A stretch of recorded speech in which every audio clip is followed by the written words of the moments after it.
Hi hello welcome to our YouTube channel Vishnumathi vlog. இன்றைக்கி இந்த வீடியோவில் ஹஸ்பண்ட் பர்த்டே ஸ்பெஷலாக என்னெல்லாம் நான் குக் பண்ணியிருந்தேன், இந்த டே எப்படி போச்சுன்னு நான் உங்கள்கிட்ட ஷேர் பண்ண போகிறேன். ஃபஸ்ட்டு காலையில் 6 o'clock எழுந்த பிறகு ப்ரஷ் பண்ணிவிட்டு காஃபி குடிச்சு முடிச்சிட்டேன். எனக்கு எப்பயுமே காஃபி தான் பிடிக்கும், டீ அந்தளவுக்கு ப்ரிஃபர் பண்ண மாட்டேன். ரேராக நான் டீ குடிக்கிறப்பையும் எப்பயுமே இஞ்சி ஏலக்காயெல்லாம் போட்டு தான் டீ வைப்பேன். மார்னிங் பிரேக்ஃபாஸ்ட் பார்த்திங்கன்னா தோசை, பிதுக்கு பருப்பு குருமா. பிதுக்கு பருப்புன்னா மொச்சக்கொட்டை, பச்சை மொச்சக்கொட்டையை நம்ம உரிச்சிட்டு நல்லா ஒரு நைட் ஃபுல்லாக தண்ணியில் ஊற வச்சிடணும். நல்லா ஊறிச்சினா தான் அதை அழுத்தி எடுக்கும் போது உள்ளே இருக்க பருப்பு மட்டும் நமக்கு தனியாக வரும், பொக்கு தனியாக வரும். அந்த உள்ளே இருக்க பருப்பை வச்சு செய்கிற குருமா பேர் தான் பிதுக்கு பருப்பு குருமா. தோசைக்கு மாவு கரைச்சி ரெடி பண்ணி வச்சாச்சு. அடுத்து பிதுக்கு பருப்பு குருமாக்கு பாருங்கள், கொஞ்சமாக பிதுக்கு பருப்பு எடுத்திருந்தேன். ஃபஸ்ட்டு இதை நம்ம வேக வைக்கணும். இந்த பிதுக்கு பருப்புலே 2 உருளைக்கிழங்கை நல்லா வாஷ் பண்ணிவிட்டு மேலே இருக்க தோல்லாம் கொஞ்சம் லைட்டாக எடுத்துகிட்டு 2ஆக கட் பண்ணி கூட சேர்த்து வேக போட்டிருக்கேன் கடாயில். இதை குக்கர்லலாம் போடணும்னு அவசியம் கிடையாது, கடாயிலே போட்டால் நல்லா குக் ஆயிரும் நமக்கு. ஏன்னா இது பச்சை மொச்சக்கொட்டை தான். எங்கள் பாட்டி வீட்டிலலாம் என்ன பண்ணுவாங்கன்னா, இந்த பிதுக்கி வச்ச பருப்பை நல்லா வெயிலில் காய வச்சுருவாங்க. அப்போ தான் நமக்கு கெடாமல் இருக்கும். நல்லா காஞ்ச பிறகு நமக்கு எப்படி பட்டாணி ஊற வச்சு அகைன் நம்ம குருமா மாதிரி செய்கிறோமோ அதே மாதிரி இந்த பருப்பை தண்ணியில் ஓவர் நைட் ஊற வச்சுட்டு மறுநாளைக்கு காலையில் எப்பயும் போல் குருமா வைக்கிறது தான். இப்போ உருளைக்கிழங்கு நல்லா நமக்கு வெந்துருச்சு. இப்போ அதை எடுத்து பீஸ் மாதிரி கட் பண்ணியிருக்கேன். பீசஸாக கட் பண்ணிவிட்டு அகைன் கடாயில் போட்டாச்சு. போட்டுட்டு இப்போ காரத்திற்கு தேவையான அளவு மிளகாய் தூள் ஆட் பண்ணியிருக்கேன். அதில் மஞ்சள், காய்ந்த மிளகாய், தனியாக சேர்த்து அரைச்ச மிளகாய்த்தூள், அதை தேவையான அளவு ஆட் பண்ணிவிட்டு தேவையான அளவு கல்லுப்பு ஆட் பண்ணுறேன். ஆட் பண்ணி இந்த மிளகாய்த்தூளோட பச்சை வாசனை போகிற வரைக்கும் நல்லா இப்போ அதை நம்ம கொதிக்க வரைக்க போகிறோம். இப்போ சென்டரில் நம்ம இதுக்கு மசாலா அரைச்சிக்கலாம். 2 சிறிய துண்டு பட்டை, 3 லவங்கம் ஆட் பண்ணுறேன். கொஞ்சமாக கசகசா ஆட் பண்ணணும், 1/2 டீஸ்பூன் கசகசா ஆட் பண்ணுறேன்.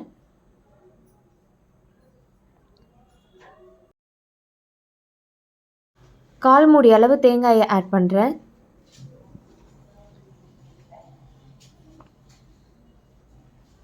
ஃபஸ்ட்டு இப்போ இதை மட்டும் அரைச்சி எடுத்துக்கணும், தண்ணியில் எதுவும் ஆட் பண்ணக்கூடாது.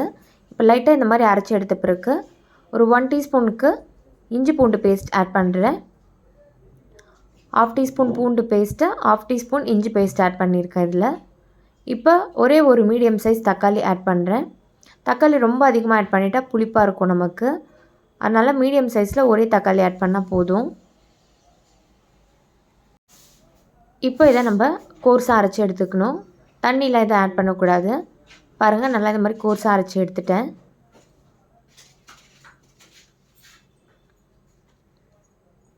இப்போ பச்சை வாசனைலாம் நல்லா போகிற அளவுக்கு நமக்கு இந்த பிதுக்கு பருப்பில் ஆட் பண்ண மிளகாத்தூள் நல்லா கொதிச்சிருச்சு. இப்போ அரைச்சி வச்ச மசாலாவை இதில் ஆட் பண்ணிடுறேன். ஆட் பண்ணிவிட்டு கொஞ்சமாக அலசி தண்ணி ஆட் பண்ணிக்கலாம். எப்பயுமே இந்த மசாலா ஆட் பண்ண பிறகு ரொம்ப நேரம் கொதிச்சா நமக்கு திரியாக மேலெல்லாம் அந்த தேங்காய் பிரிஞ்சு வந்த மாதிரி ஆகிடும். ஸோ நல்லா மிக்ஸ் பண்ணிவிட்டு உப்புலாம் கரெக்டாக இருக்கான்னு இந்த ஸ்டேஜில் செக் பண்ணிடுங்க, இல்லைன்னா எக்ஸ்ட்ரா ஆட் பண்ணிக்கோங்க. ஜஸ்ட்டு ஒரு கொதி வந்தாலே போதும் நமக்கு மசாலா ஆட் பண்ண பிறகு. இப்போ அந்த பிதுக்கு பருப்பை நம்ம தாளிக்க போகிறோம். தாளிப்புக்கு 2 டேபிள் ஸ்பூன் ஆயில் கடாயில் ஆட் பண்ணுறேன். ஆயில் நல்லா ஹீட் ஆகிடுச்சு. இப்போ 1/2 டீஸ்பூன் கடுகு ஆட் பண்ணுறேன். கடுகு நல்லா நமக்கு பொரிஞ்சு வரணும்.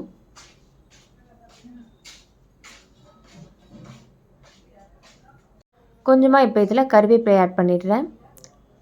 கருவேப்பிலை நல்லா பொரியணும். பொரிஞ்ச பிறகு மீடியம் சைஸ் வெங்காயம் 1 ஃபைனாக சாப் பண்ணி வச்சுருக்கேன், அதை ஆட் பண்ணுறேன். வெங்காயம் நல்லா கோல்டன் கலர் வதங்கணும் நமக்கு. 2 பச்சை மிளகாய் சென்டரில் கீரல் போட்டு ஆட் பண்ணிக்கணும். இப்போ வெங்காயம் கோல்டன் கலர் வர வரைக்கும் நல்லா வதக்கலாம். வெங்காயம் இந்த அளவுக்கு வதங்கின பிறகு 1/2 tablespoon ginger garlic paste add பண்ணிக்கிறேன். இஞ்சி பூண்டு பேஸ்ட் ஆட் பண்ணி பச்சை வாசனை போகிற வரைக்கும் நல்லா வதக்கணும்.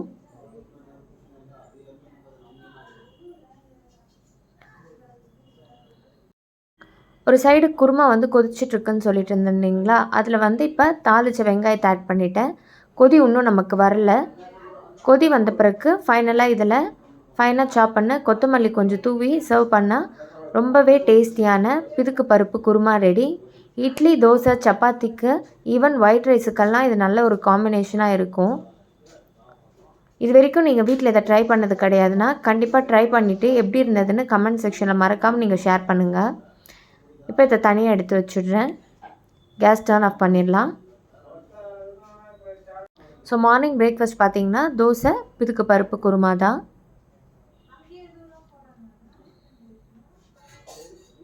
ஆஃப்டர்நூன் தான் ஹஸ்பண்டுக்கு பர்த்டே ஸ்பெஷலுக்கு குக் பண்ண ஸ்டார்ட் பண்ணியாச்சு. அத்தை இந்த உப்பு கறி மட்டும் பண்ணியிருந்தாங்க. இது எனக்கு ஃபஸ்ட் டைம் பார்த்துருக்கேன் நான். டிஃப்ரெண்ட்டாக இருந்தது டேஸ்ட்டு. மட்டனுடைய ஈரல் வச்சு உப்பு கறி பண்ணுறது இது. எண்ணெயிலேயே மசாலாலாம் ஆட் பண்ணி இந்த ஈரல் கறி போட்டு நல்லா பெரட்டல் பண்ணி உப்பு கொஞ்சம் ஜாஸ்தியாக போடுவாங்க இதில். ஸோ உப்பு கறின்னு சொல்லியிருந்தாங்க. எனக்கு டிஃப்ரெண்ட்டாக இருந்தது சாப்பிடும்போது. நான் ஒரு சைடு சிக்கன் 65 செய்கிறதுக்கு ஒரு 250 கிராம் சிக்கனை தனியாக இந்த மாதிரி ஒரு கிண்ணத்தில் எடுத்து வச்சுருக்கேன். இப்போ மசாலா இன்க்ரீடியன்ட்ஸ்லாம் ஆட் பண்ணி நல்லா இதை ஒரு 5 மணி நேரத்துக்கு ஊற வைக்க போகிறேன். எப்பவுமே சிக்கன் 65 பொறுத்த வரைக்கும் இன்ஸ்டண்ட்டாக நம்ம போடுறத விட மசாலா இன்க்ரீடியன்ட்ஸ்லாம் ஆட் பண்ணிவிட்டு எத்தனை மணி நேரத்துக்கு நம்ம ரெஸ்ட்டில் விடுறோமோ அந்தளவுக்கு மசாலாலாம் உள்ளே இறங்கும். அதில் நல்லா மஞ்சள் தூள், உப்பு போட்டு வாஷ் பண்ணி எடுத்து வச்சுருக்கேன் இதை நான். இப்போ இதில் 1 tablespoon ginger garlic paste add பண்ணுறேன். நான் தனித்தனியாக அரைச்சி வச்சுருக்கேன். ஸோ 1/2 டேபிள் ஸ்பூன் பூண்டு பேஸ்ட், 1/2 டேபிள் ஸ்பூன் இஞ்சி பேஸ்ட் ஆட் பண்ணுறேன்.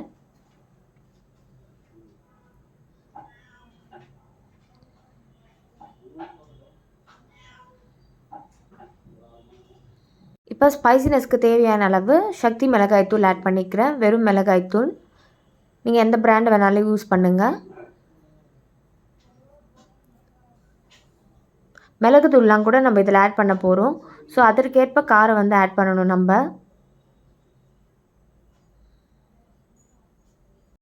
1 டீஸ்பூன் தனியாத்தூள் ஆட் பண்ணுறேன். அடுத்ததாக இதில் 1 டீஸ்பூன் கரம் மசாலா ஆட் பண்ணுறேன்.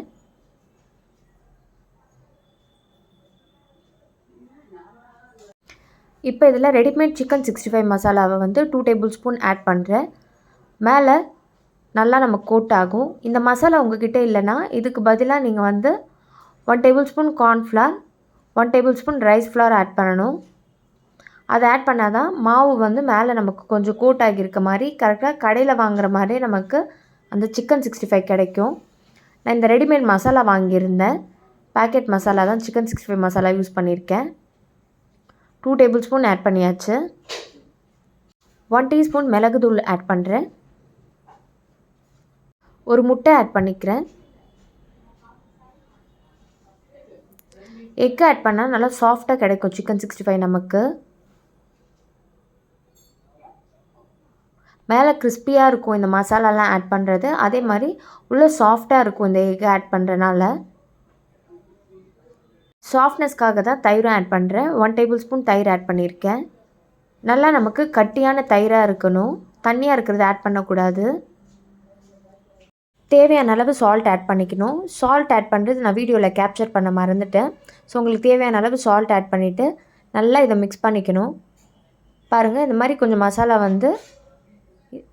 கட்டியாக தான் இருக்கணும். தண்ணியில் எதுவுமே ஆட் பண்ணக்கூடாது. இதில் நல்லா பிசைஞ்சிட்டு மூடி போட்டு க்ளோஸ் பண்ணி ஒரு 5 ஹவர்ஸ்க்கு ரெஸ்ட்டில் விட்டுடுறேன்.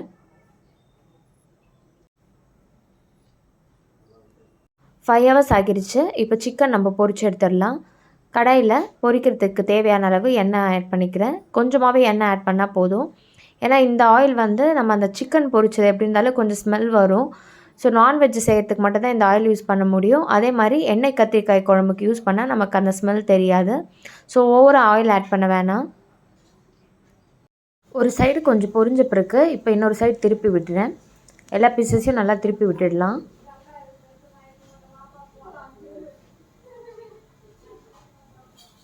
இப்போ பார்த்திங்கன்னா சிக்கன் நல்லாவே நமக்கு பொரிஞ்சு வந்துடுச்சு. இப்போ தனியாக ஒரு பிளேட்டில் இதை எடுத்து வச்சுக்கலாம். சிக்கன் 65 வீட்டிலேயே நம்ம சுலபமாக செஞ்சு முடிச்சிட்டோம். சிக்கன் பிரியாணி செய்ய ஸ்டார்ட் பண்ணலாம். ஃபஸ்ட்டு இது மாதிரி ஒரு பாத்திரம் எடுத்துருக்கேன். இதில் ஒரு 75 ml ஆயில் ஆட் பண்ணுறேன். ரொம்ப அதிகமாகவும் ஆயில் ஆட் பண்ணக்கூடாது, அதுக்காக கம்மியாகவும் இருக்கக்கூடாது. பிரியாணி பொறுத்தவரை ஆயில் கரெக்டாக ஆட் பண்ணால் தான் அரிசி நமக்கு ஒன்றோடு ஒன்று ஒட்டாமல் கரெக்டாக குக் ஆகி வரும். ஆயில் நல்லா ஹீட் ஆன பிறகு இப்போ கரம் மசாலா இன்க்ரீடியன்ஸில் ஆட் பண்ணிடுறேன். 2 பெரிய பட்டையாக ஆட் பண்ணியிருக்கேன், 5 லவங்கம், 2 ஏலக்காய், 1 டீஸ்பூன் சோம்பு, நட்சத்திர சோம்பு இருந்தால் அதையும் ஆட் பண்ணிக்கலாம், பிரிஞ்சி இலை இருந்தால் அதையும் ஒன்று ஆட் பண்ணிவிடுங்க. என்கிட்ட இது 2 மிஸ் ஆகியிருக்கனால நான் ஆட் பண்ணலை. ஒரு மராட்டி மூக்கு ஆட் பண்ணியிருக்கேன் நான். நல்லா இதெல்லாம் பொரிஞ்சு வரணும் நமக்கு. இப்போ நீல வாக்கில் கட் பண்ண 2 பெரிய வெங்காயத்தை ஆட் பண்ணுறேன். சென்டரில் கீரல் போட்டு 3 பச்சை மிளகாய் ஆட் பண்ணுறேன். நல்லா இப்போ இது கோல்டன் கலர் வர வரைக்கும் வதக்க போகிறோம். பாருங்கள், இந்த அளவுக்கு கலர் வந்தால் போதும். இப்போ இதில் இஞ்சி பூண்டு பேஸ்ட் ஆட் பண்ண போகிறோம். 2 டேபிள் ஸ்பூன் பூண்டு பேஸ்ட், 2 டேபிள் ஸ்பூன் இஞ்சி பேஸ்ட் ஆட் பண்ணுறேன்.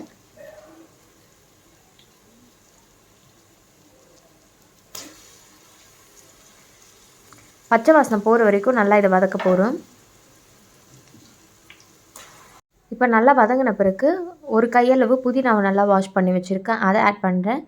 அதே மாதிரி பொடியாக நறுக்குன கொத்தமல்லியும் ஆட் பண்ணிடணும். அரை கையளவு கொத்தமல்லி எண்ணெயிலே ஆட் பண்ணால் தான் ஃப்ளேவர் நல்லா நமக்கு ஃபீல் ஆகும் சாப்பிடும் போது.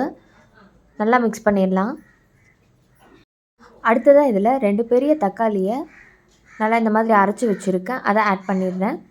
தொக்கு தொக்காக அங்கங்கே நமக்கு நிற்காமல் இந்த தக்காளியில் நல்லா ரைஸ் மேலே கோட் ஆகிடும். நமக்கு மசாலா இன்க்ரீடியன்ட்ஸ் எல்லாம் இந்த தக்காளியோடு சேர்த்து நம்ம ஆட் பண்ணுறனால மசாலாவும் நல்லா நமக்கு ரைஸ் மேலே சிக்கன் மேலெலாம் நல்லா கோட் ஆகி பிரியாணி டேஸ்ட்டே ரொம்ப டிஃப்ரெண்ட்டாக நல்லாயிருக்கும். ஸோ நீங்களும் இந்த மாதிரி கண்டிப்பாக ஒரு டைமாவது தக்காளியை அரைச்சி செஞ்சு பார்த்துட்டு எப்படி இருந்துச்சுன்னு மறக்காமல் கமெண்ட் செக்ஷனில் ஷேர் பண்ணுங்கள். தக்காளி நல்லா வதங்கி நமக்கு எண்ணெய் பிரிஞ்சு வரணும், அது வரைக்கும் நல்லா வதக்கலாம்.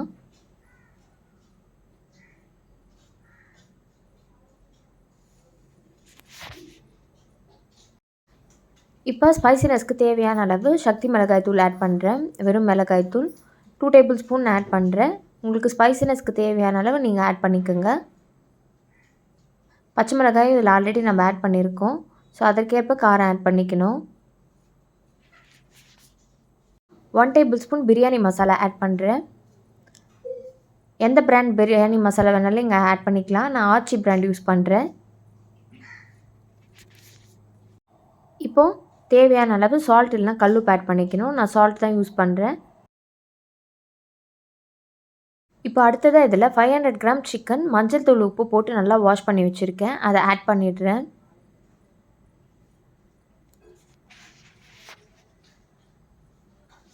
சிக்கன் மொத்தம் ஆட் பண்ணியாச்சு. இப்போ நல்லா மிக்ஸ் பண்ணிடலாம். நல்லா மிக்ஸ் பண்ணும்போது ஆட் பண்ணியிருக்க மசாலா இன்க்ரீடியன்ட்ஸ்லாம் நல்லா சிக்கன் மேலே கோட் ஆகும். இப்போ இந்த சிக்கனை ஒரு 15 மினிட்ஸ்க்கு எண்ணெயிலே நல்லா வதக்க போகிறோம்.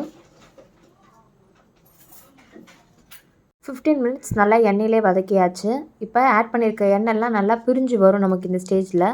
இப்போ இதில் எந்த அளவுக்கு நம்ம அரிசி ஆட் பண்ணியிருக்கோமோ அதுக்கேற்ற அளவு நம்ம தண்ணி ஆட் பண்ணிக்கணும். நான் 2 கிளாஸ் அரிசி ஊற வச்சுருக்கேன். ஸோ 1 கிளாஸ் அரிசிக்கு 2 டம்ளர் தண்ணி ஆட் பண்ணணும். ஸோ 4 கிளாஸ் தண்ணி ஆட் பண்ணிடுறேன் டோட்டலாக. இதில் எக்ஸ்ட்ரா ஒரு 1/2 கிளாஸ் தண்ணி ஆட் பண்ணிக்கிறேன். அரிசி ரொம்ப நேரம் நமக்கு ஊற தேவையில்லை, நான் பாஸ்மதி அரிசி தான் ஆட் பண்ண போகிறனால பிரியாணி செய்கிறதுக்கு ஒரு 10 மினிட்ஸ்க்கு பிஃபோர் வாஷ் பண்ணிவிட்டு ஊற வச்சா போதும். காரம் உப்பு கரெக்டாக இருக்கான்னு இந்த ஸ்டேஜில் செக் பண்ணிக்கோங்க. கம்மியாக இருந்துச்சுன்னா செக் பண்ணிவிட்டு இப்போவே ஆட் பண்ணிடணும். நம்ம தயிர் ஆட் பண்ணணும். தயிர் நல்லா இப்போ கொதி வருது, இந்த ஸ்டேஜில் ஆட் பண்ணுறேன். கொஞ்சமாக தயிர் ஆட் பண்ணி நல்லா மிக்ஸ் பண்ணிடணும். மிக்ஸ் பண்ணிவிட்டு இப்போ இதில் ஊற வச்ச அரிசியை ஆட் பண்ணுறேன். தயிர் இந்த ஸ்டேஜில் ஆட் பண்ணலாம், இல்லைனா நம்ம மசாலா இன்க்ரீடியன்ட்ஸ்லாம் ஆட் பண்ணுற அந்த ஸ்டேஜில் ஆட் பண்ணலாம். தயிர் ஆட் பண்ணுறத வீடியோவில் ரெக்கார்ட் பண்ண மறந்தாச்சு. ஸோ நீங்கள் இந்த ஸ்டேஜில் ஆட் பண்ணலாம், மசாலா இன்க்ரீடியன்ட்ஸ் ஆட் பண்ணுற ஸ்டேஜில் ஆட் பண்ணிக்கலாம். ஊற வச்சு அரிசி ஆட் பண்ணிடுறேன் இப்போ நான். இப்போ அரிசியெல்லாம் ஆட் பண்ண பிறகு கேஸ் மீடியம் ஃப்ளேமில் வச்சிடணும். நல்லா மிக்ஸ் பண்ணிடலாம். அரிசி ஆட் பண்ண பிறகு காரம் உப்பு கரெக்டாக இருக்கான்னு செக் பண்ணிக்கோங்க. எப்பயுமே அரிசி ஆட் பண்ண பிறகு ஒரு கல் உப்பு ஜாஸ்தியாக இருக்க மாதிரி இருக்கணும். அப்போ தான் வந்து சாதம்லாம் கரெக்டாக வெந்து வந்த பிறகு நமக்கு உப்பு கரெக்டாக இருக்கும். கேஸ் மீடியம் ஃப்ளேமில் வச்சு இப்போ ஒரு தட்டு போட்டு க்ளோஸ் பண்ணிடுறேன். கரெக்டாக ஒரு 10 மினிட்ஸ்க்கு வெயிட் பண்ணலாம். 10 மினிட்ஸ் கழித்து ஓப்பன் பண்ணி பார்க்கும்போது எப்படி இருக்குது பாருங்கள். இப்போ டம் போட்டுருணும். அடியில் வந்து தோசை தவா வச்சுட்டு மேலே சுடுதண்ணி வச்சு டம் போட்டு நல்லா மிக்ஸ் பண்ணுறேன். அதை ஒரு 10 மினிட்ஸ்க்கு டம் போடுறேன் நான். ஃபுல் அண்ட் ஃபுல் லோ ஃப்ளேமில் தான் வைக்கணும் கேஸ் டம் போடும் போது. லாஸ்ட்டாக நல்லா மிக்ஸ் பண்ணி சர்வ் பண்ணிங்கன்னா ரொம்பவே டேஸ்டியான சிக்கன் பிரியாணி ரெடி.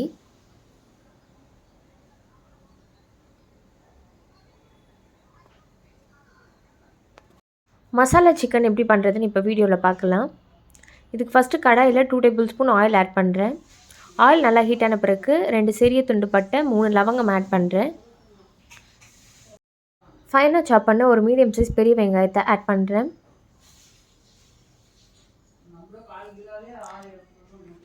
வெங்காயம் கோல்டன் கலர் வர வரைக்கும் நல்லா வதக்க போகிறோம்.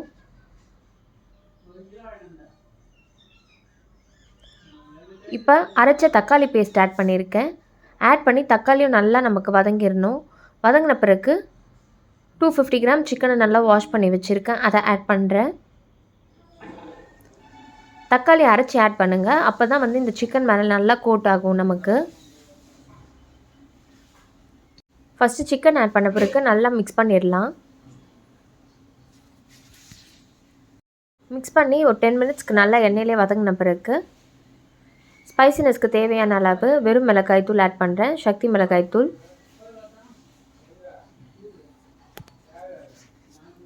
நான் ஒரு 1/2 டேபிள் ஸ்பூன் ஆட் பண்ணியிருக்கேன். உங்களுக்கு தேவையான அளவு நீங்கள் ஆட் பண்ணிக்கோங்க. அடுத்து 1/4 டேபிள் ஸ்பூன் தனியாத்தூள் ஆட் பண்ணுறேன்.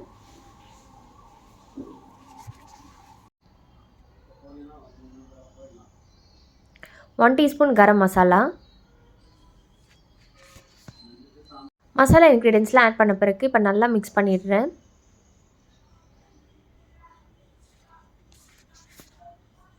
இப்போ சிக்கன் வேகிற அளவுக்கு தண்ணி ஆட் பண்ணிக்கலாம்.